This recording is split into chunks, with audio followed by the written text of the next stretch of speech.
Simplified Chaos, episode 146. Life is beautiful and full of chaos. And it can get slightly out of hand if that shit's not tamed. We're here to share how to simplify the little things to help you lead a more intentional life. This is Simplified Chaos.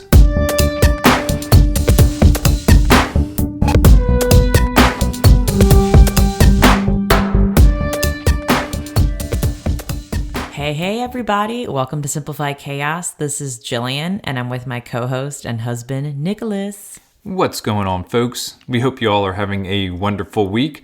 We've got another great episode here for you today. This is an interview episode. Jilly, who'd you sit down with? We have such a fun conversation for you all, and it's with Tiffany Mason. So funny. I found her by just Googling 2 words, and you'll hear more of that on our conversation. But Tiffany Mason is a mama of 2, a certified life and wellness coach, and the creator behind the Huge Mama based in Charlotte, North Carolina. She believes that life is meant to be lived intentionally and beautifully with the people you love. And she's been putting so much magic into the world. I can't wait for you guys to hear it. But she has an incredible path that has led her to support other mamas in living life with more intention. And she shares her story, her core values that direct her life, her homeschooling journey, as well as some other juicy life lessons she's learned along the way. So I'm so pumped for y'all to hear it. All right. Well, let's get to it. Here's Jill's interview with Tiffany Mason. Welcome, Tiffany, to Simplify Chaos. We are so pumped to have you on the podcast. Yes, I'm so excited. Thanks so much for having me. All right. So before we dive into all the good stuff about you, we always like to start off each episode with just gratitude. So I would just love to hear what's one thing that you're grateful for today.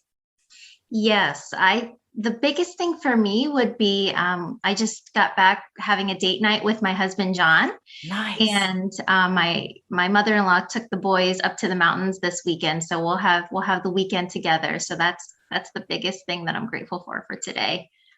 Oh my goodness. A weekend with just you and your husband. That sounds amazing. Yes, we're excited.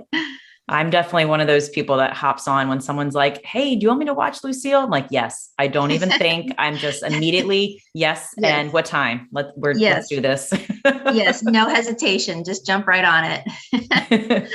Well, for me, I am very grateful for number one, for you saying yes and coming on here. I can't wait to hear your journey, your story. And I'm also grateful for glow in the dark scooters because we were not outside very much at all today. And we took a late night walk in our neighborhood. And Lucille has this new scooter. My daughter, who's 3.5-ish, she has a scooter that has these glow in the dark wheels. And it was like, I was on a walk by myself and my husband and her were like coming towards me and I could see these wheels glow. And it was just like, so cool. I'm like, wow, these glow in the dark scooter wheels are like the coolest thing ever. Oh, I love it. It's the little things, right? That totally means so much. Yes.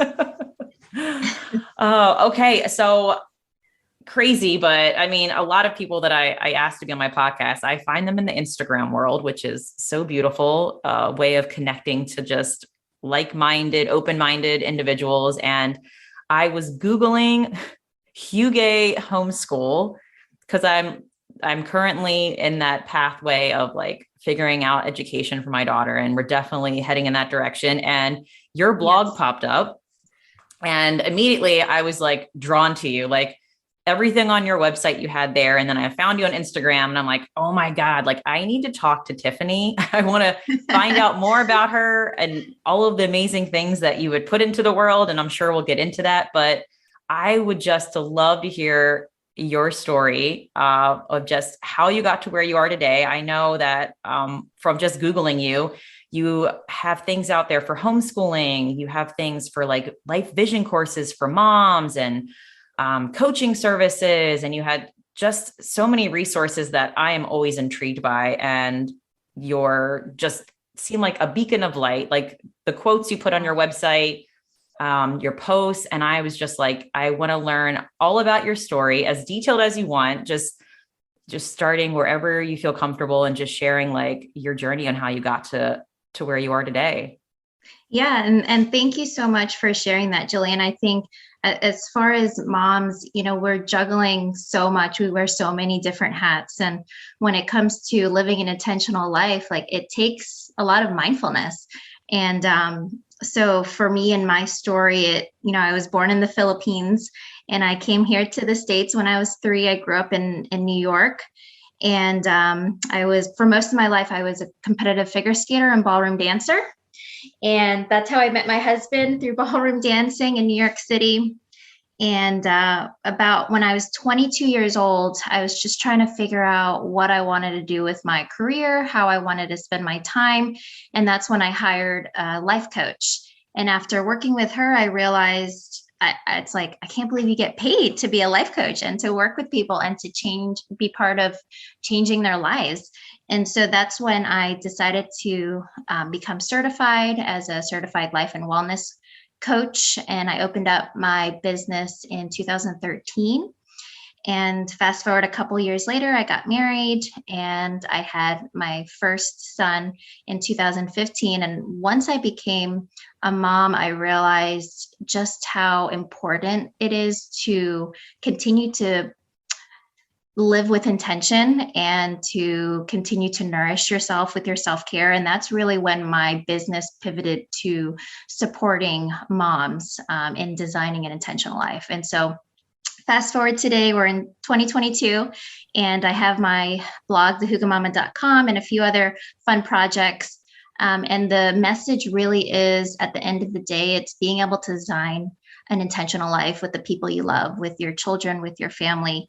And that's my life's work, is being able to empower moms to take a step back and reevaluate how they're spending their time and making sure that they're in alignment with what matters to them.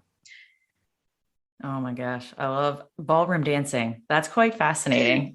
Yes. I've never taken a dancing course, but I've always wanted to try it out, just because you see it on TV. I'm like, that looks like so much fun, but I just haven't had the balls to actually to look up and research, all right, how do I make this happen? My husband has no rhythm. So am I doing this by myself? How's that going to work? Yes, I know. It's a lot of fun. It really is. It's, you have a kitchen that is always available for a dance. Yeah. So. Oh, well, I'm fascinated. What made you pivot to find a life coach yourself? I feel like it's kind of, I don't know, some people are just like, I don't know if I really need that. What was that motivation that drew you to find support in order to help you find a direction in your life? Yeah, that's a great question. So at the time, I was a competitive figure skater in ballroom dancing. I did a lot of competitions and performances in New York. And I was just at the point where I was finishing up my bachelor's of science, and just trying to figure out okay, what's my next life chapter? Do I want to continue performing?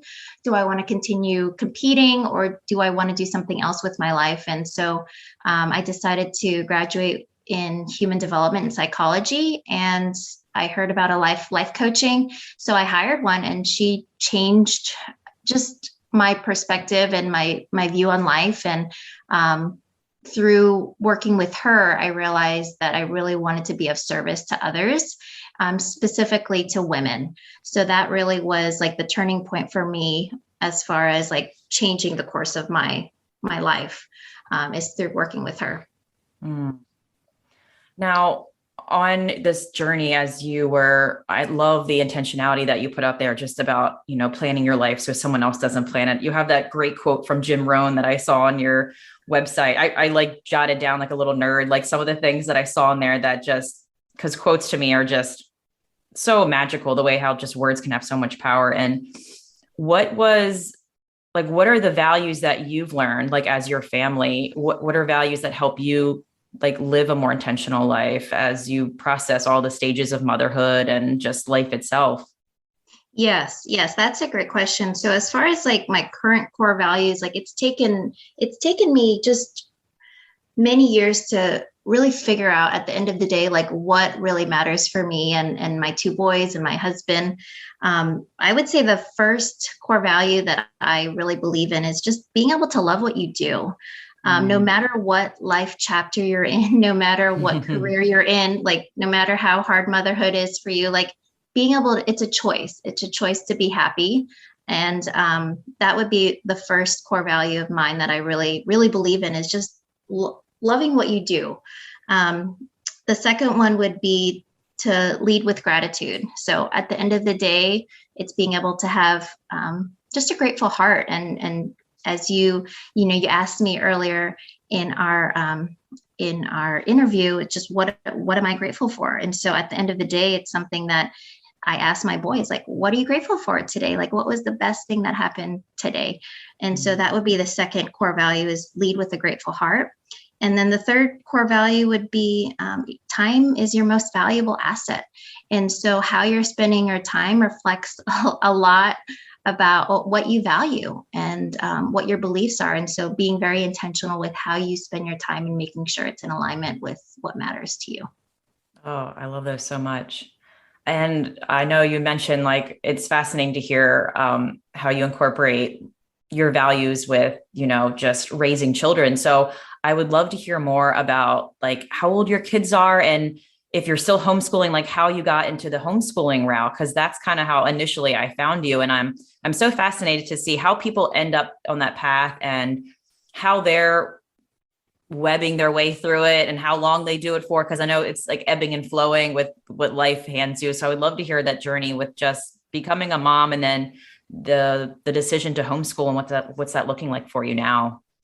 Yeah. So, I had my life coaching practice before my boys were born. And so I always had the vision of, they would go to school, my kids would go to school, and then I would have my career. I'd have my own practice.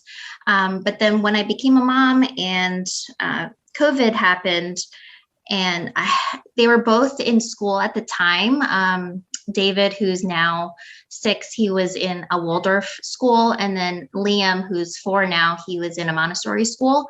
And when COVID happened, I realized there was just a lot of uncertainty happening around in the world. And so we just pulled them out of school, and we decided that we'll have our adventures together. So we traveled to the mountains a lot here in North Carolina. We spent a lot of time at the beach during the summertime. And that really was when I realized how much I actually really enjoy spending time with them. And it's been such a pleasure watching them grow the past couple of years. And that's when I realized, like, being able to intentionally homeschool and to be at home with them and to watch them grow, watch them just whatever lights them up inside, and to support them, like, that is something that I've come to really love and enjoy the actual process. And so that's when we decided to that homeschooling is for us, and how can we do it in a way that nourishes our entire family? How can we have more adventures together? Oh, I love that so much. And there was a quote that by Rudolf Steiner you had here. Again, I'm quoting from your website, but I loved it so much because I think I'll read it. So that way people are like, what is she talking about? It was, where is the book in which the teacher can read about what teaching is? The children themselves are this book. We should not learn to teach out of any other book than the one lying open before us and consisting of the children themselves. This is such an empowering quote, I think, for anybody that's venturing into homeschooling, just that, there's no right manual for teaching your kids. It's all about listening and exploring and loving your kids for who they are, and just kind of ebbing and flowing with them. And I was in the education field for 12 years, professionally, for public education. So my heart is very heavy in, like, just listening to kids and letting them be the guide instead of a textbook or a curriculum. So I love that so much that you had that on your website. Yes. And you make a really great point too, Jillian, as far as being able to follow the child. And I can't tell you how many homeschooling moms I meet where they feel overwhelmed or stressed as far as trying to find the curriculum for their child. And I always like to say, at the end of the day, it's not a one size fits all for children. It's being able to sit back and observe what sparks their inner light, and to follow them, follow their lead. And so not only you ventured into homeschooling though, but you started putting resources out into the world, like, very early on. Like, you had your book club, I saw your forest school. So what prompted you to put all these amazing resources out into the world for other people? Yeah, so I always see myself as just bringing people together. That's something that I I really enjoy. I love seeing people come together. I love seeing people connect with each other, and I always saw myself as just a community builder. And so when we decided to take the two boys out of school and we would have our own family adventures, I started sharing it on social media, and moms started reaching out to me and saying, I feel the same way. Like, I want to homeschool, but I don't know where to start. I don't have a community. And so it really happened organically. And we just formed a small group of families that shared similar values. And we started meeting at a local park once a week. And it slowly grew to the point where now we're renting out a farmhouse out in the country. We have 6 acres of land, and we have our nature classes there. And it's been such an amazing experience to see children learn through play and through nature, and have a supportive group of moms who share similar values. Wow, that's amazing. You guys rent out a place and you guys meet there. Is it like weekly or? It is. Yes, we have our nature classes there, and we meet every week, and sometimes we have field trips, or sometimes we have community service so this past week, we're putting together some care packages for a local rehabilitation center for the residents there. So the kids are learning how to be of service to others within the community. So we're really teaching life lessons to the next generation. And that's something that I'm so excited. Oh my goodness. I wish you lived right near me. That is such a phenomenal like connector. That you're right. Your gift is community building.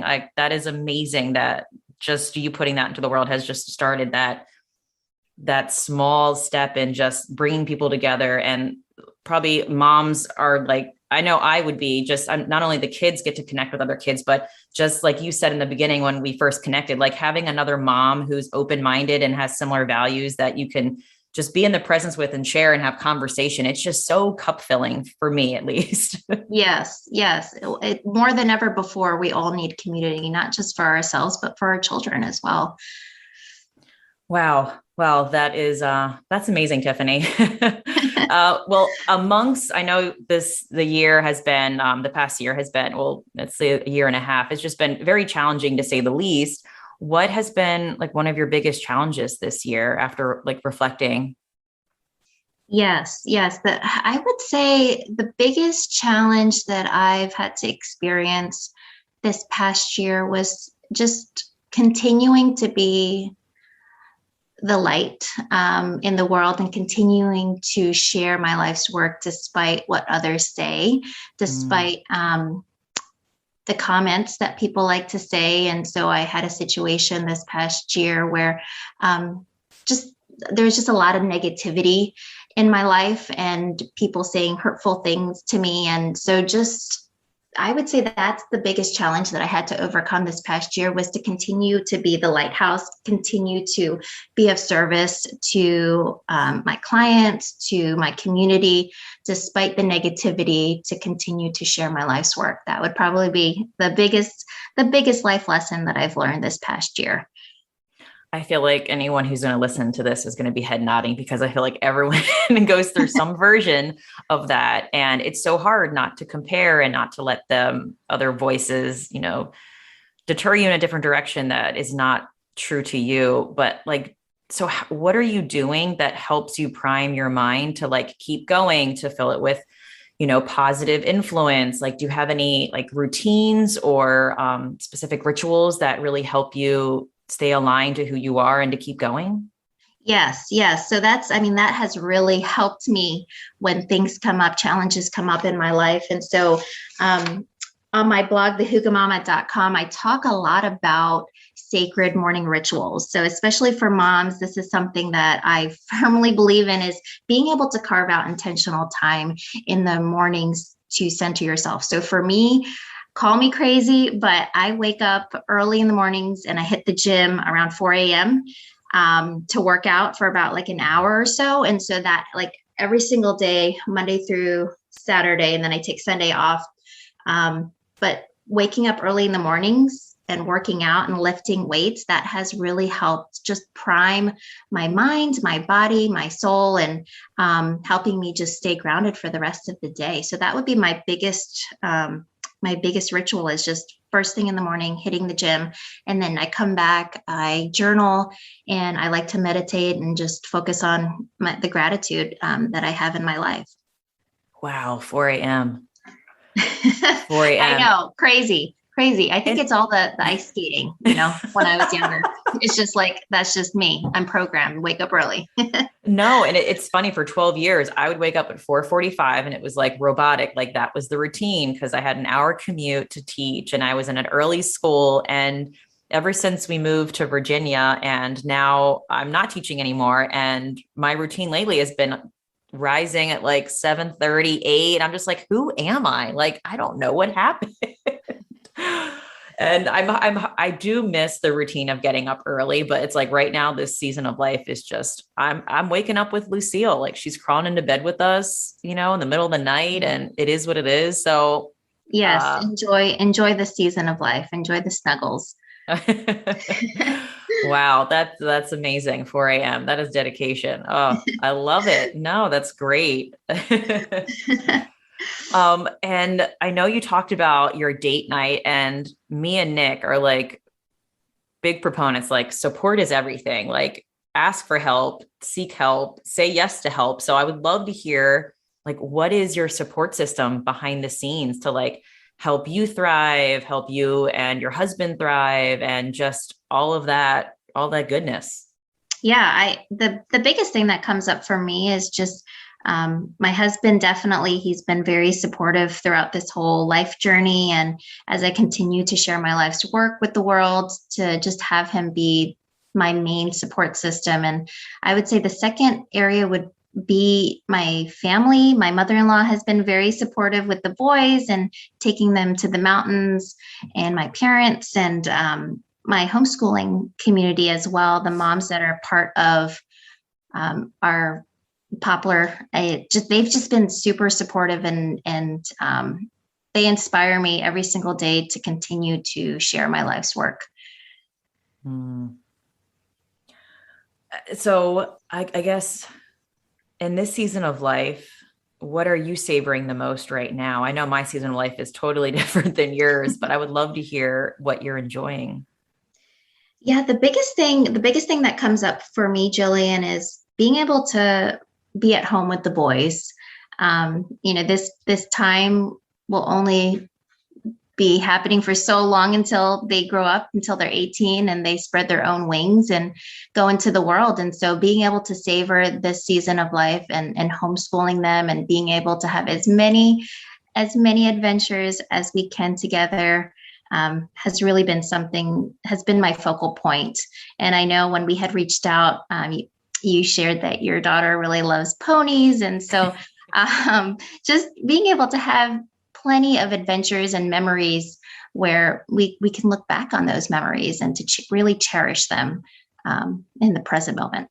And I know you shared, I'm not sure if you consider working out exactly self-care, but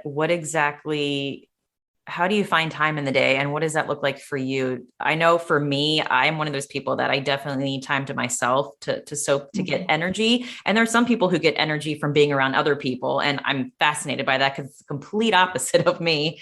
But I would love to hear, like, what fills your cup? Like, what does that look like for you? How do you make time for it? Just those rituals.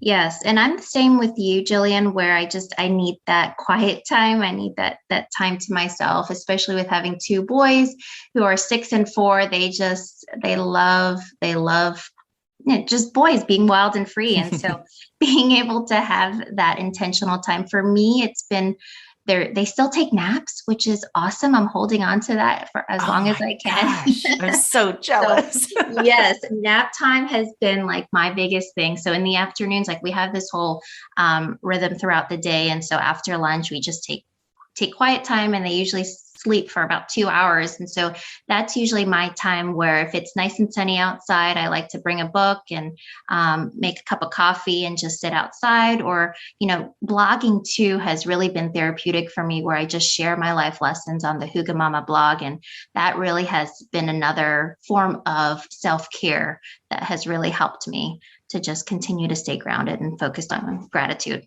Mm. Oh, and I meant to ask you, this is like completely off topic. Your Hygge Mama, so I didn't know about Hygge until I went to Copenhagen, and I'm fascinated how you found out about it. I was like, I wonder if, she has some kind of Scandinavian history, or, like what brought that on to like name your blog that? Yes. So that's a great question. So the dream is to go to Copenhagen and to actually experience the actual culture. I've never been there, and it's something that I have on my list that I actually want to go and experience. And so the Hygge Mama blog came about. I was sharing, I did a 1-year intentional living project, and I shared it with my followers on social media. And so after that 1 year, everyone loved it. Every day I shared life lessons of our journey together. And then that's when I launched the blog, the Hygge Mama. And I learned about Hygge through just different books, cozy books, as far as how to create a cozy home, how to live with intention. And that's really how the Hygge Mama came about. The actual name is through reading books and learning more of the culture there, and wanting to incorporate more of that into our own daily life. Oh, wow. Yeah. You probably love the whole expression of just like, there's no such thing as bad weather. There's they're always outside. They have like, and I can say for firsthand experience, one of my friends from school moved out there because his wife is an archaeologist, and she was applying for a job out there, and they've been there for, I think, for 3 years now. And when she was telling me about the gear that her son had to buy, like it was like snow boots, snow pants, overalls, like, and it's not cheap.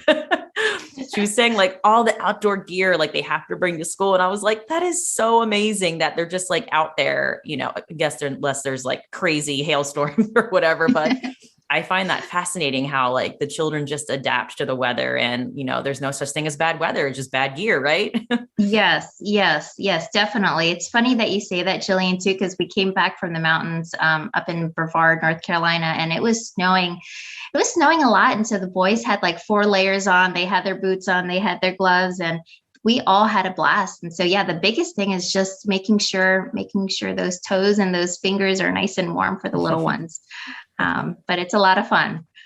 I would think you would probably love Copenhagen. It's such a walkable place. I mean, it's crazy when we first went there that the bikes are like their highway system. And it's just like, when I was walking, I was like saying hi to the bikers, like I do when I'm walking down the street, but it's like, they're in a car, Jill, they're not going to wave to you. Like, this is their mode of transportation, like majority in the city. It's quite fascinating just to see how many people are outside just riding bikes. It's breathtaking to me. I just thought it was so different from how it is here.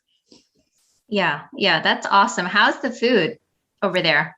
Food, it's not like so their cuisine, the way my friend describes it, who lives there, he's like, I mean, they're kind of like a meat and potatoes place, there's nothing fancy, but because they live in a city, there's just like amazing Thai food. There's like all different cultures of food there. But the bread and the pastry scene there is insane. So if you're big into carbs and sweets, then, I mean, I'm a foodie. So I was just like soaking up pastries and delicious coffee every day. And they have so many parks. They were like playing jazz music. Like we'd just be sprawled out just like on a random Wednesday afternoon. I'm like, this is nuts. It's a pretty magical place. So I hope you're able to get out there one day. Yes, definitely. And that's a whole nother topic as far as like world schooling too, right? Like being able to share with your children about the world and different cultures, and what an awesome opportunity to share that with your children as well. So. Oh, absolutely. Have you traveled anywhere with your kids, or have any plans this year to do any like world schooling? Yeah, I mean, it's something that's on our list for sure. We've traveled a lot throughout like just the different mountains in North Carolina, and traveled a good bit in South Carolina. But no plans going outside of the States, but plenty of adventures, in the area for sure. Nice. Well, we are big fans of Asheville. I'm not sure if you've been to Asheville since you're in North Carolina, but Yes. yeah. It's a nice area too there. We love it. Yeah, the mountain scene and the food scene like definitely drew us in, and it was a contender when we were moving. We're like, Asheville could be on the list, but ultimately we landed here, and we are thrilled to be here as well because we're definitely mountain people. We love the beach, but we are like, let's get near mountains. It'd be cool to just go for like 10-minute drive and then hike somewhere else and then hike somewhere else. So yeah, Yes. and I meant to ask you, how did you guys land in North Carolina? I know you said you met your husband in New York. Yeah, so he's from North Carolina. So Okay. his family is from here and he grew up here. And so when he was in the military, and so when his contract was done, we decided that we wanted to settle our roots here in North Carolina. That's fascinating. And does he what is that? I'm guessing, what is his job now? That does he kind of help you with the kids, or does he do something else now? Like, how does that? Okay. Yeah, he's a software engineer. So he works for a remote company. So he has his office at home. And so that's something that I've really been cherishing in this season of life too, is just when he has time, we can have lunch together outside, or he can spend time with the boys for a little bit in the afternoon. And so it's really been an awesome opportunity for him to connect with the boys as well. Wow. Yeah. My husband is having a similar experience. He's been remote since the pandemic started, and now he's permanently remote. And he was just saying like how awesome it is to like see Lucille, like all parts of the day, and just to hear her playing in the background. And I'm very grateful for that experience as well, to have him here, to have more time together as a family, and for him just to, he doesn't have that long commute anymore. So he's able to just like soak in this age of just magic of like 24/7. Cherishing the little things at the end of the day. That's what matters for sure. Yes. And it seems like you are dabbling in so many amazing projects, like based on what I see on like your blog and the websites and Instagram. Is there anything that you're currently working on now that you're like really enthusiastic about? That's a great question. I mean, I am working on a handful of different projects currently, but if I can just choose one thing that really gets me excited is I recently launched a monthly subscription for moms, and it's just a cozy community where we come together to support each other for moms all around the world. And we have different challenges. We just finished our life vision course. And I'm really excited about it because at the end of the day, we're all in this together and it takes a village. And so being able to connect moms, no matter where you live, and being able to come together and to support each other and empower each other to designing an intentional life, I think it's pretty awesome. So that would be something I'm definitely excited about, and to continue to support these moms in designing an intentional life. Oh my goodness. You are probably such a light for so many moms out there. Holy cow. I wish I knew about you when I first started. Hey, we may come visit you in Virginia. Maybe we can go see those wild ponies in Grayson Highlands. Yes. You have no idea how much I love that this podcast can like bring me to like just meeting new, amazing, uplifting humans. So that would be like such an ecstatic moment for us all. You have no idea. Yes, let's plan on it. Yes, that would be so great. Well, we're starting to come like full circle here. And I know you have probably a lot of quotes just from reading your blogs. I feel like we have similar tastes, but I would love to hear what's one quote that's resonating with you in this season of life. Yeah, so the biggest quote that is currently my favorite, and something that keeps popping up again and again this past year, it's by Gandhi, and he says, "Be the change you wish to see in the world." Mm. And the reason why this quote really pops up for me is just, at the end of the day, if there's an area in our life that we don't like, it's up to us to change. And it's up to us to do the inner work within ourselves to make those changes. And so if you want to change something in your life, you have the power to do it. And so I think this is such a great reminder for our listeners on your podcast, is be the change you wish to see, and be the lighthouse for the world. Love it. And it's just all about starting small, right? I feel like so many people think it's like this huge transformational big thing you have to do, but it's really like these little small intentional steps that you take, and it just kind of blossoms. Yes, definitely. Mm. Oh, this is so good. I don't even want to end our conversation. I've really enjoyed it. I really enjoyed this, Jillian. And I'm so thankful for the hard work that you're doing on your podcast and sharing the message of intentional living. I think more than ever before, people need to hear that there's hope, and, there is hope for the future, for a better future. Oh, thank you for saying that. We are all about action as well on here. And we started doing, I feel like if you put the word challenge with everything, it just makes it seem more, it gamifies it, right? It just makes it seem more fun. If you could give like a small take action challenge for our listeners, just to live a more intentional and happier life, what would that be? Yeah. So I'm all about taking action as well. And, when it comes to designing an intentional life, it really begins with our beliefs and our mindset. And so something that I encourage the listeners on your podcast to really take a step and think about is just, what are your beliefs? What do you currently believe in? What do you believe in about yourself, about your life? And figuring out, are they empowering or disempowering you? And if they're disempowering you, being able to shift your beliefs into a state that is empowering, that propels you forward. And so that's the biggest, that would be the biggest like take action, is to figure out what are your beliefs, and making sure they're in alignment with what matters to you. So good. So good. This has been amazing. Okay. So if others want to connect with you, and I'm sure there will, and they want to follow you, where can they connect with you? Like get in touch with you and all that stuff. Yeah, definitely. So I'm all about connecting, and on Instagram, we connected. And so definitely follow me on Instagram, Mindful Coach Tiff.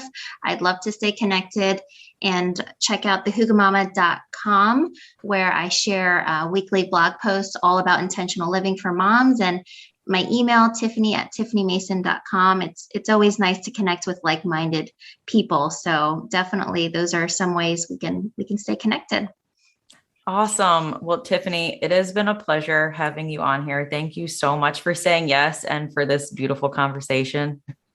Yes, thank you so much, Jillian. And again, thank you for all the hard work that you do here on the podcast. All right, folks, that's going to do it for today's episode. We hope you enjoyed Jill's interview with Tiffany Mason. If you like this episode, please do us a favor and help us spread the message. You can do this by writing a review or simply by sharing this episode with a friend. And remember, sharing sparks a conversation, conversation leads to action, and action is how we're able to live a happy and intentional as hell lifestyle. We want to thank you all for listening today, and we will see you all again next week. See y'all later.